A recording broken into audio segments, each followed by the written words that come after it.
అనంతపురం జిల్లా గుంతకల్లు రైల్వేలో సుప్రీంకోర్టు తీర్పు ప్రకారం సిటీఎస్ కార్మికులకు నెలకు 32,000 వేతనం చెల్లించాల్సి ఉన్నప్పటికీ మధ్యవర్తులుగా ఉన్న కాంట్రాక్టర్లు కార్మికులకు కేవలం 5,000 నుండి 6,000 మాత్రమే జీతంగా ఇస్తున్నారని కార్మికులు ఆవేదన వ్యక్తం చేశారు. సుప్రీంకోర్టు ఆదేశాల మేరకు పూర్తి వేతనం 32,000 తమ అకౌంట్లలో నేరుగా జమ చేయాలని డిమాండ్ చేస్తూ రైల్వే స్టేషన్ నుంచి రైల్వే డీఆర్ఎం కార్యాలయం వరకు కార్మికులు నిరసన ర్యాలీ నిర్వహించారు.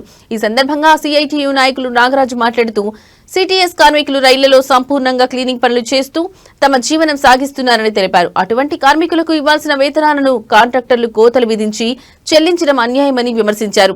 ఇప్పటికైనా సంబంధిత అధికారులు స్పందించి సుప్రీంకోర్టు తీర్పు ప్రకారం కార్మికులకు చెల్లించాల్సిన వేతనాన్ని సక్రమంగా వారి బ్యాంకు ఖాతాల్లో జమ చేయాలని ఆయన డిమాండ్ చేశారు.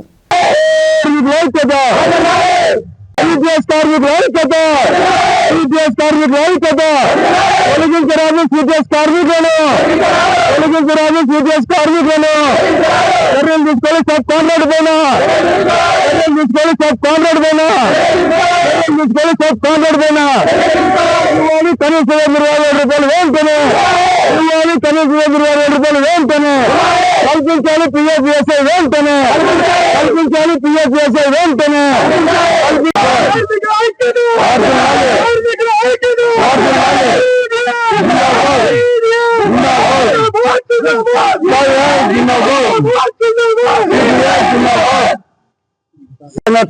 సబ్ కాంట్రాక్టర్ గారు తెలియజేయడం చాలా అన్యాయము. ఇది కార్మికులను రోడ్డు పాలు చేసే విధంగా చర్యలున్నాయి. వెంటనే ఎవరైతే స్థానికంగా సబ్ కాంట్రాక్ట్ ఇస్తున్నారో వారు వెంటనే తొలగించాలని చెప్పి, ఏదైతే గతంలో ఉండే మన ఏజెన్సీ ఉందో వారే కొనసాగించాలని, 80 మంది కార్మికులను కొనసాగిస్తూ టీఎఫ్ఎస్ఐ కల్పించాలని చెప్పి మేము కోరుతున్నాం. అదేవిధంగా ఈ రోజు సుప్రీంకోర్టు ఆధారంగా రైల్వే లేబర్ యాక్ట్ ప్రకారం కనీసం 570 రూపాయలు ఈ రోజు కనీస వేతనం ఇవ్వాలి. టీఎఫ్ఎస్ఐ కట్టి 470 రూపాయలు చెల్లించాలి. కానీ ఇప్పుడుండే కాంట్రాక్టులు ఏజెన్సీలు వారి కార్మికులకు కడుపు కొడుతూ వారి కడుపులు నింపుకుంటూ కనీసం కార్మికులకు 270, 280, 300 అలా ఎలా పడితే అలా వాళ్ళ అకౌంట్లోకి వేయడం చాలా అన్యాయము. ఇప్పటికే ఈ సీరియస్ కంపెనీ పనిచేసిన కార్మికులకు 3 నెలల 4 నెలల పాటు ఒక నెల 6,000, ఒక నెల 7,000, ఒక నెల 8,000 అలా పడితే కనీసం కుటుంబం గడపాలంటే సుప్రీంకోర్టు ఆధార ప్రకారమే 32,000 రూపాయలు ఇవ్వాలని చెప్పి ఈ రోజు తీర్పిచ్చింది. మరి ఇదే రైల్వే కుటుంబ కార్మికులు ఈ 6,000, 7,000తో ఏ విధంగా జీవనం కొనసాగిస్తారని మేము తెలియజేస్తున్నాం. వెంటనే వీరికి కనీస వేతనాలు కొనసాగి ఇవ్వాలా.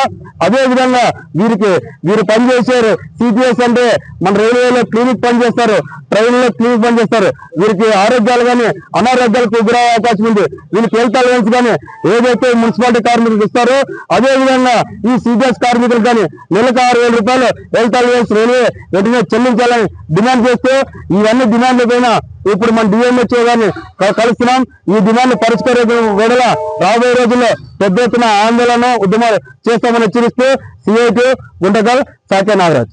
ఈరోజు గుంటకల్ పట్టణంలో స్థానిక రైల్వే స్టేషన్ లో గత 18 సంవత్సరాల నుండి సిపిఎస్ లో అదేవిధంగా అనేక కంపెనీల్లో పనిచేసుకుంటా 85 మంది కార్మికులు కొనసాగుతున్నారు. కానీ ఈ రోజు ఇదే కంపెనీ సిపిఎస్ కంపెనీలో కొత్తగా వచ్చిన సబ్ కాంట్రాక్ట్ కార్మికులు తొలగించాలని చెప్పి, మ్యాన్ పవర్ తగ్గించాలని చెప్పి గతంలో 85 మంది కార్మికులు 2 షిఫ్ట్లో పనిచేసేవారు.